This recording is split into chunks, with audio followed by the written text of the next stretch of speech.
అవును. యూజువల్‌గా అంటే జీరో టు హీరో అంటే ఫస్ట్ గుర్తొచ్చేది మీరే. అది మీ సంస్థ. జీరో వెనకాల అంటే చాలా సింపుల్. జీరో అంటే నథింగ్ అనుకుంటారు. ఆ నథింగ్ వెనకాల చాలా కష్టం ఉంది. అండ్ ఇందాక మీతో మాట్లాడడం కూడా జరిగింది. సీజనల్ బిజినెస్‌లు చేసేవాళ్ళని. దీపావళిలో క్రాకర్స్ అమ్మడం కానీ, రంజాన్‌కి డ్రై ఫ్రూట్స్ అమ్మడం దగ్గర నుంచి ఇప్పుడు రేంజ్ రోవర్‌లో తిరిగేంత స్టార్డమ్ ఎలా వచ్చింది అంటే ఏమంటారు? టైం అనేది చాలా గొప్ప ఇన్వెస్ట్మెంట్. డబ్బు కంటే కూడా విలువైంది అనేది తర్వాత లేట్గా కొంచెం అర్థమైంది. సో టైం ఇన్వెస్ట్మెంట్ కూడా పెట్టి వ్యాపారాలు చేయొచ్చు అని అర్థమైంది. సో ఈ పేదరికాన్ని జయించాలి. ఇదే హైదరాబాద్లో సొంత ఇల్లు ఉండాలి. ఇదే హైదరాబాద్లో ఒక కార్లో తిరిగే ఫ్యామిలీ నాది కావాలి. సో డబ్బుకి ఎప్పుడు ఇబ్బంది పడకూడదు అనే ఆలోచన వచ్చినప్పుడు చాలామంది ఏం చేస్తారంటే డబ్బు సంపాదించాలి అంటే పెట్టుబడి పెట్టో లేదా బాగా చదివి ఉద్యోగం తెచ్చుకొని అనుకుంటారు.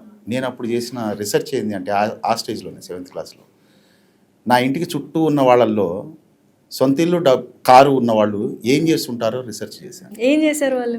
98% ఎవరికైతే సొంత ఇళ్ళు ఉన్నాయో కారులో తిరుగుతున్నారో వాళ్ళందరూ కూడా బిజినెస్ రిలేటెడ్ అండి. ఏదో ఒక చిన్నదో పెద్దదో వ్యాపారాలు చేసుకునే వాళ్ళకి సొంత ఇళ్ళు ఉన్నాయి, కారులో తిరుగుతున్నారు. వాళ్ళ ఇళ్లలో అద్దెకుండే వాళ్ళందరూ ఉద్యోగాలు చేస్తున్నారు. సో నాకు అప్పుడు అర్థమైంది. సో లైఫ్లో చదువుకొని ఉద్యోగం గురించి చదువుకుని ఉద్యోగం సంపాదిస్తే ఏదో ఒక ఇంట్లో అద్దెకే ఉంటారు. కానీ ఇప్పటి నుంచే వ్యాపారం అనే కాన్సెప్ట్ని రీసెర్చ్ చేసి సక్సెస్ అనేది తెచ్చుకుంటే నాకు ఇదే హైదరాబాద్లో సొంత ఇల్లు ఉంటుంది, నేను కారులో తిరుగుతా అనేది ఒక థాట్ నన్ను చిన్నప్పటి నుంచే చేంజ్ చేసిందండి.